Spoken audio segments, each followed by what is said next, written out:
Hi, my name is Haley Hevel, and this is my Module 14 for Internet Use Violations. Category 1, what I know for problem identification and analysis. I know that this took place at Slattery-Seno High School.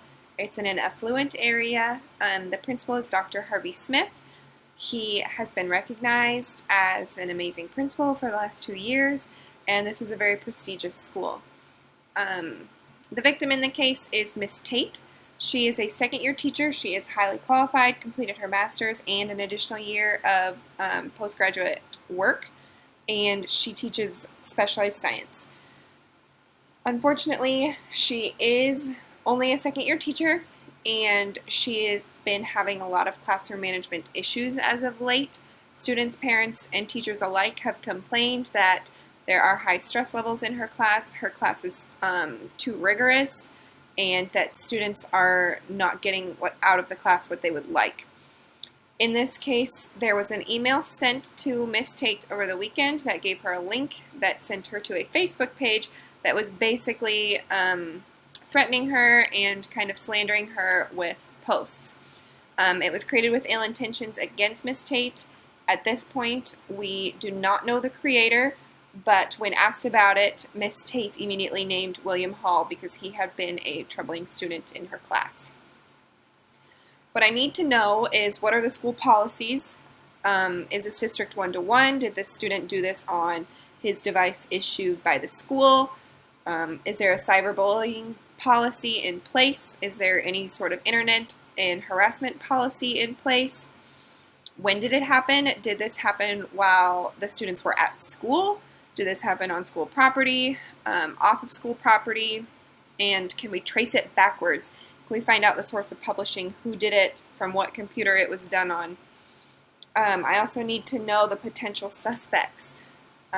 Who has voiced opinions on Miss Tate as of late? Parents, other staff members, students.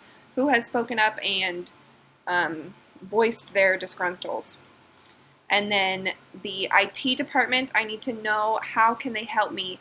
Are they able to trace back this link even though it was an unidentified sender in the email?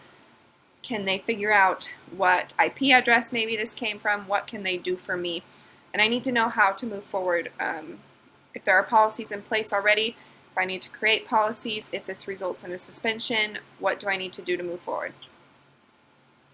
What is the problem? It's that a Facebook page has been created that is bullying and threatening a staff member at my school, who is Miss Tate. She feels unsafe at her home, and I would assume at her job, since that is where the source came from. She's not responding to suggestions for her classroom management, which is also a problem that could have led to this. And her teaching style is not being well received on any front, not by students, not by parents, and not by the administrator in this case, since he has talked to her before about changing her implementation of her teaching style. My plan of action is, my step 1 is to contact my superintendent. Just as Miss Tate came directly to me, her superior, I want to make sure that my superior is in the loop, just in case the situation gets out of hand and needs his attention. He's already in the know, it's not a surprise. Step 2 would be to talk to Miss Tate. She is at the whole of this whole thing. She's the most involved. I need to talk with her and see what is going through her head, get any and all information from her, have her write down a statement that recounts maybe the past few days or the past week in her class, see what information she can give me on why she thinks this might have happened, if there was a certain event that happened in her class, if she assigned a homework assignment that maybe she thought was reasonable but the students did not, just what has happened in the last week that could have led up to this. Step 3 would be to talk to the students in her class. Meet with the student and friends that she identified. Try to find out if there would be a reason or maybe general support behind creating a page like this. And also meet with students that get along well in her class and see if they have any ideas on what could have spurred this either. And make sure that all of these students are aware of district policies and that this action was not okay. And make sure that they know that in their handbook there are most likely policies regarding this action and that steps will be taken. Step 4 would be to meet with the IT department, see if the IT department in the district can trace back the origin of the email, if this was done on a district device or not, and if it can be taken down. Step 5, determine if this was a threat or if it was a prank. If this is a threat, then I would say that a student resource officer or the police in the town need to be involved because threats need to be taken seriously. And if it was a prank, then students need to be aware that this kind of thing can easily be taken way out of hand and can get out of hand quickly. After discussing with students, I need to determine if the threat is real and discuss with students the very real consequences of both intentions, threat or prank, and follow the district policy for each. Step 6 is to ensure student and staff safety. Make sure that Ms. Tate feels safe and is receiving the support that she needs moving forward. And pair her with a new mentor if she didn't have one already. Clearly the one she had before wasn't working out, so maybe give her a new one that she can possibly observe their practices and discuss her own practices with. Step 7 is to move forward. Make sure that students and parents are aware that this is a specialized science class that she is teaching. It's not a gen ed class, and they're not meant to be easy. This is a specific class that students are taking, and it's not just normal general science. She's teaching a rigorous course at a rigorous pace. She doesn't necessarily need to change her practices to appease those trying to get an A or trying to be valedictorian. However, I need to let students and parents know that she is working to relieve stress in her class, as that is not her goal, and she's working to make better relationships with her students to ensure that everybody is on the same page and not necessarily happy, but content with the class itself and what it is doing for them in their future. Strategies of implementation is to document. Take statements. When students are speaking with you, write everything down to make sure that you have documentation of everything. Keep the superintendent in the loop just in case he or she needs to step in. Follow all district policies. Don't stray from the policy. And have another administrator or teacher present for all incident interviews and reports. Just make sure that there's always a second opinion and somebody else in the room. Be discreet. There's no need to make this bigger than it already is. Those involved already know, and it's not necessary to frighten others. It is good to spread awareness that this is not a thing that should happen, but at this point in time, while we're still trying to figure out who did what and what happened, it's important to be discreet. And then follow an innocent until proven guilty procedure. Just because Miss Tate named William does not mean that he did it, and I cannot go in thinking that he did it looking for ways to make him guilty. I have to look at the facts from a third-party point of view.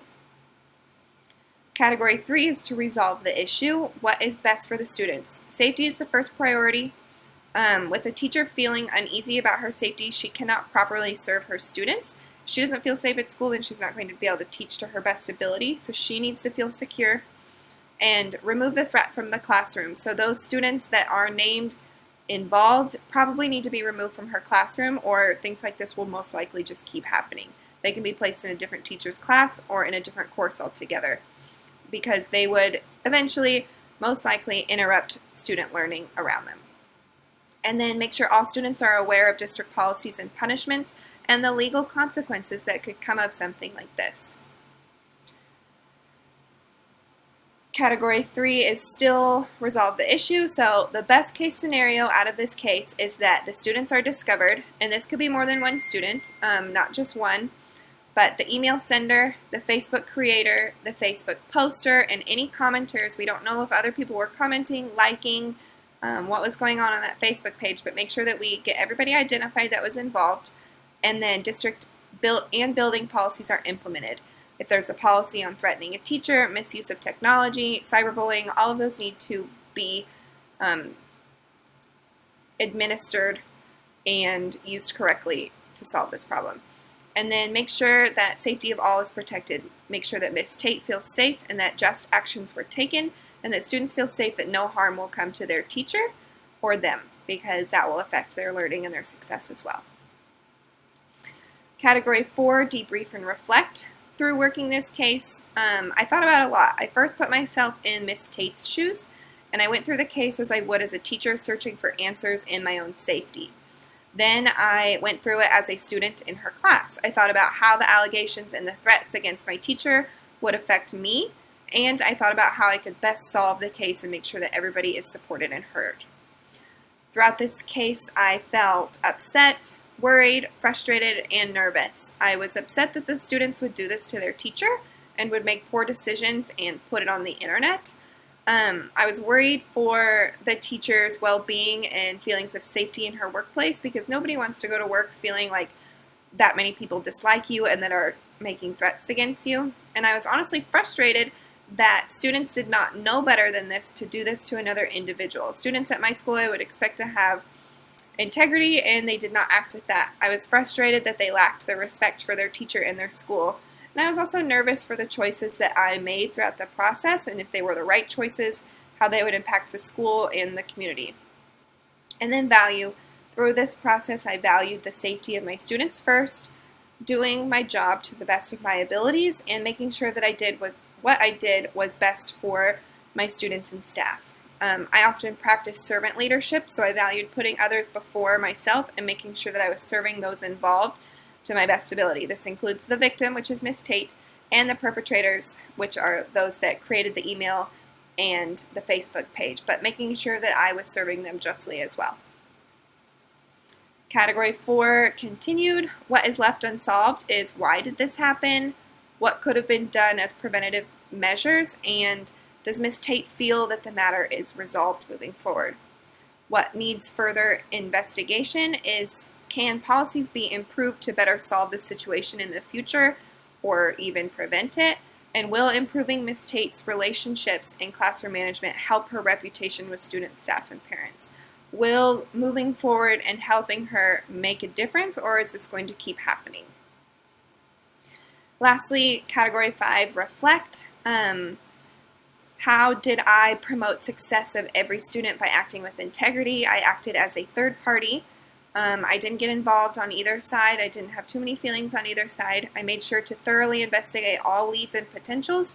Just because she named one student does not mean that was the student who did the act. I have to go through and interview both sides to make sure that I'm doing the right thing. And I modeled behavior of an administrator. So not getting in too angry, not coming apart too impartial, but making sure to be level-headed throughout the whole entire process. How did I promote success of every student by acting with fairness? I did not immediately place blame on the student or the teacher. It could have gone and blamed Miss Tate for having poor classroom management, for bringing this onto herself, but that's not acting fair. I made sure that many different types of voices and inputs were heard and followed district policy to ensure just consequences and not unfair actions against one or the other. And lastly, how did I promote the success of every student by acting in an ethical manner? I followed my own core values. I conducted the investigation while using my own leadership philosophy ways, which is through servant leadership, and I made sure to find the truth in the intent of the actions. So that is how I went through and solved this case through my own values, and I have really enjoyed this course. I think that it taught me a lot and really helped me solve this case to the best of my abilities. Thank you.